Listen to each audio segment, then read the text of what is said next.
Hello friends, आपका मेरे channel पर स्वागत है। तो हम 8th क्लास का मैथ कर रहे थे। हमारे 6.3 पर 6.2 हमारी कंप्लीट हो गई है। उसमें हमने क्या सीखा, वर्ग निकालना सीखा और पाइथागोरस ट्रिक सीखी। ठीक है, आज हम करेंगे 6.3। इसमें आपको 2-3 बात याद रखनी है। अगर आपको कोई नंबर दिया गया है, उसके लास्ट का डिजिट आपका क्या है, 1 है। लास्ट का डिजिट आपका क्या है, 1 है। तो उसका जब हम उसका स्क्वायर करेंगे या वर्गमूल करेंगे तो जो उसका इकाई का अंक होगा वो 1 या 9 होगा। ठीक है, 1 और 9 हो सकता है। अगर आपको कोई संख्या दी गई है और उसका जो मान लीजिए जैसे ये दी गई है 7 8 2 3 1, तो ये जो 1 है यानी कि जो लास्ट का अंक है वो अगर 1 है तो हम जब इस संख्या का स्क्वायर करेंगे पूरी का, तो उसका इकाई का अंक आपका क्या आएगा, या तो 1 आएगा या 9 आएगा। ये बात आपको ध्यान रखनी है। इसी तरह से अगर लास्ट का डिजिट आपका 6 है, फिर उस संख्या का अगर हम स्क्वायर करते हैं तो 4 होगा या 6 होगा।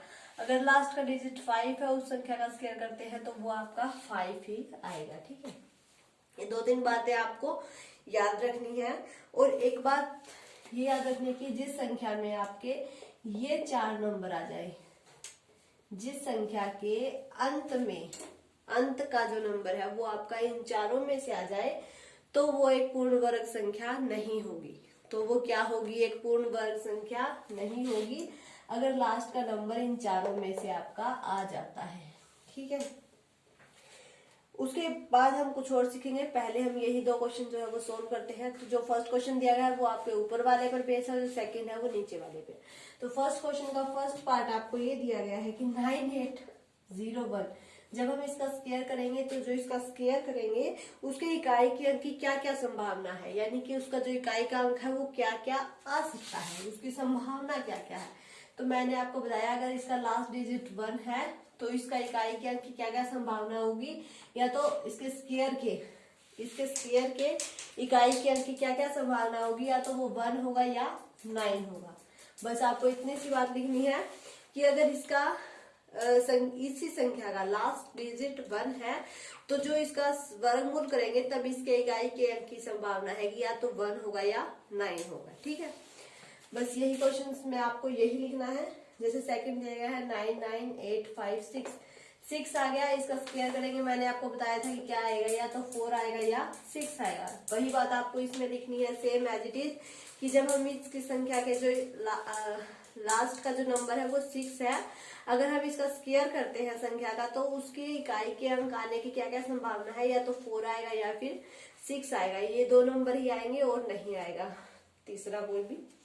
जैसे थर्ड फिर से वही आ गया 9 9 8 0 0 1 आ गया, तो 1 और 9 ये 2 अंक इसके आ सकते हैं, क्या क्या, 1 और 9। ठीक है, जो फोर्थ क्वेश्चन है आपका वो है 6 5 7 6 6 6 0 2 5। तो लास्ट का अंक किसका, देखिए ये ट्रिक आपको याद रखनी पड़ेगी, वरना आप इतनी बड़ी बड़ी नंबर का स्क्वायर करके देखने लग जाएंगे तो आपको बहुत टाइम लग जाएगा और आपका सारा पेपर छूट जाएगा। और ऐसे क्वेश्चन आपको 1 नंबर में पूछे जाएंगे। अगर आपने चैप्टर का शुरू का इंट्रोडक्शन पढ़ा है तो उसमें आपको ये सारी चीजें मिल जाएंगी। ठीक है, आप एक बार पढ़ के देखना जरूर।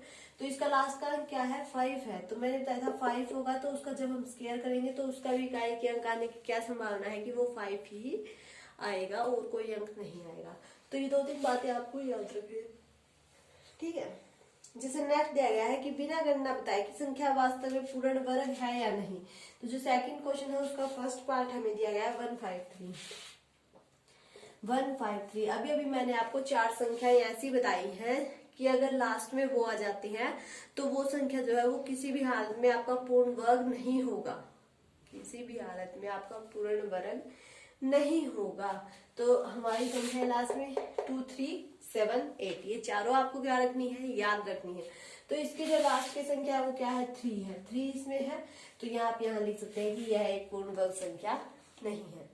आपको निकाल के नहीं दिखाना है, ना ही गणना करके बताना है, आपको बस सीधा बताना है। तो आपका ये चैप्टर के इंट्रोडक्शन में दिया गया है, अगर आप चाहे तो वहां से पढ़ भी सकते हैं। ठीक है, 2 5 7 है, लास्ट का नंबर क्या आ गया, 7 आ गया, तो ये भी आपका क्या होगा, एक पूर्ण वर्ग संख्या नहीं होगी। इसी तरह से थर्ड क्वेश्चन है 408, लास्ट का नंबर क्या आ गया, 8, तो ये भी आपकी एक पूर्ण वर्ग संख्या नहीं होगी। लास्ट है 441, तो इसका जो नंबर है लास्ट का वो 1 है, तो इसे हम कह सकते हैं कि ये आपकी एक पूर्ण वर्ग संख्या बन सकती है।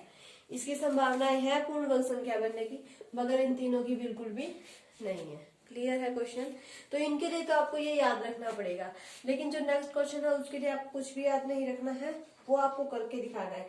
बार बार घटाने की विधि से 100 और 169 है, इसका वर्गमूल हमें बताना है। एक तो 100 है और एक 169 है।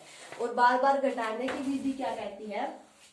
बार बार घटाने की विधि कहती है कि जो 100 है इसमें से आप विषम संख्याएं घटाते जाओ।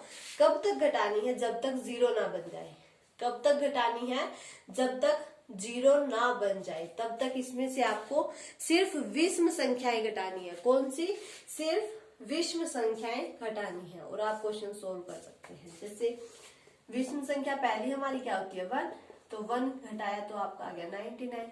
इसी तरह से फिर क्या होती है? 3, तो अब 3 आपको किसमें से घटाना है? इसमें से घटाना है, ठीक है। तो ये आपका 96, फिर 96 में से 5 घटाएंगे तो 91, 91 में से हम 7 घटाएंगे, 91 में से हम 7 घटाएंगे तो 11 में से आपका 7 गया तो 84 क्या, ठीक है ना, 84 बन गया। फिर हम इसमें से 9 घटाएंगे तो 75 बन गया। फिर 75 में से यहाँ 84 आएगा, तो 75 में से फिर हम 11 घटाएंगे तो आपका कितना बन जाएगा? 64। फिर 64 में से हम 13 घटाएंगे तो आपका कितना बन जाएगा? 51। 51 में से हम 15 माइनस करेंगे तो आपका कितना बन जाएगा? 4 में से 1 36 क्या, ठीक है 36। फिर इसमें 36 में से हम 17 घटाएंगे तो आपका 19 बन जाएगा। फिर 19 में से हम 19 घटाएंगे तो आपका 0 बन जाएगा। 0 आ गया ना लास्ट में। अब यूं देखिए कि ये कितनी बार हमने घटाया, तो देखिए 1 2 3 4 5 6 7 8 9 10, यानी कि जो 10वीं बार हमने घटाया तब जाके हमारा 0 आया। तो जो 100 है उसका वर्गमूल आपका क्या हुआ? 10 का स्क्वायर होगा। ये होती है आपकी घटाने की विधि। इसी तरह से आपको उसका घटाना है। 169 है, पहले इसमें से 1 घटाएंगे तो 168, फिर इसमें से हम 3 घटाएंगे तो 165, फिर इसमें से हम क्या घटाएंगे? 5 घटाएंगे तो 160, फिर इसमें से हम 7 घटाएंगे तो आपका आ जाएगा 153, फिर 153 में से हम 9 घटाएंगे तो 144 आ जाएगा, ठीक है। फिर 144 में से हम 11 घटाएंगे, ये आ जाएगा। फिर इसमें से हम, ठीक है ना, हाँ ठीक है। फिर 133 में से हम 13 घटाएंगे, 120 आ जाएगा। फिर 120 में से हम 15 घटाएंगे तो 105 आ जाएगा। फिर 105 में से हम 17 घटाएंगे तो हमारा कितना बच जाएगा? 105 में से जब हम, ठीक है, तो ये आपका यहाँ पर 88 बच जाएगा। फिर 88 में से अगर हम 19 आपका माइनस करते हैं तो आपका 69 बच जाएगा। फिर 69 में से हम 21, आपको कब तक माइनस करना है? जब तक आपका 0 नहीं आ जाता।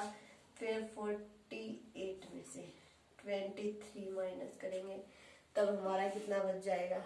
25।